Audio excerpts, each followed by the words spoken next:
ఈ మధ్య కాలంలో ఇంకొక 2 నోటిఫికేషన్లు ఇచ్చిన వాళ్ళకు కూడా ఉద్యోగాలు ఇచ్చినాం. గ్రూప్ 1 ఉద్యోగాలు గత ప్రభుత్వం లోపల వాళ్ళు ఒక్క గ్రూప్ 1 ఉద్యోగం కూడా వాళ్ళు ఇవ్వలేదు. మేము గత కాంగ్రెస్ గవర్నమెంట్ ఉన్నప్పుడు గ్రూప్ 1 జాబ్స్ ఇచ్చినాం, మళ్ళీ ఇప్పుడు గ్రూప్ 1 ఉద్యోగాలు ఇచ్చినాం. గ్రూప్ 1 ఉద్యోగం అంటే దానికి ఒక ప్రత్యేకత. ఈరోజు జాయిన్ అయ్యే వాళ్ళు డిఎస్పీలుగా, ఆర్డీఓలుగా, జిల్లా రిజిస్ట్రార్లుగా జాయిన్ అవుతున్నారు. భవిష్యత్తు లోపల వీళ్ళు ఐఏఎస్ కన్ఫర్ట్ అవుతారు. మరి మీరు చేయలేదే అలాంటి పని. ఈరోజు మా నియోజకవర్గం నుంచి ఒక దళిత సోదరి మోనిక మెడ్చల్ రిజిస్ట్రార్గా పనిచేస్తుంది. ఒక బీసీల బిడ్డ ఈరోజు మారుతి అని చెప్పి అతను మున్సిపల్ కమిషనర్గా జాబ్లో జాయిన్ అయ్యాడు. వీళ్ళంతా కలెక్టర్లు అవుతారు, రేపు పొద్దుగాల ఐఏఎస్ అధికారులు అవుతారు. నువ్వు చేయలేదే కాబట్టి నీ నైజం.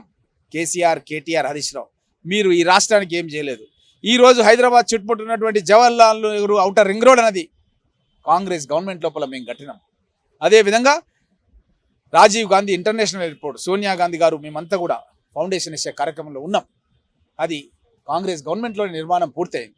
అదేవిధంగా హైదరాబాద్ ఐఐటి హైదరాబాద్ సంగారెడ్డి దగ్గర సోనియా గాంధీ గారి టెంకాయ కొట్టి స్టార్ట్ చేసి నేనున్న రోజు ఇలాంటి ప్రాజెక్టులు మేము తీసుకొచ్చినాం. మీరు బీజేపీలు కానీ 12 ఏళ్ల నుంచి బీఆర్ఎస్ గారి ఒక్కటన్నా ఇలాంటి ప్రాజెక్టు తెచ్చినారా? ఈరోజు దేశం మొత్తం తెలంగాణ వైపు ఎందుకు చూస్తుందంటే తెలంగాణలో గత కాంగ్రెస్ గవర్నమెంట్లో ఇప్పుడున్న కాంగ్రెస్ గవర్నమెంట్లో జరుగుతున్న అభివృద్ధి కార్యక్రమాలు చూసి తెలంగాణ రోల్ మోడల్ దేశానికి కావాలన్నది ఆలోచన జరుగుతుంది. రేజింగ్ తెలంగాణ గురించి ఎక్కడ చూసినా సరే చర్చ జరుగుతుంది. కాబట్టి తప్పకుండా ఈ ఎన్నికల లోపల నవీన్ యాదవ్ అత్యధిక మేరతో గెలవడం జరుగుతుంది. అంటే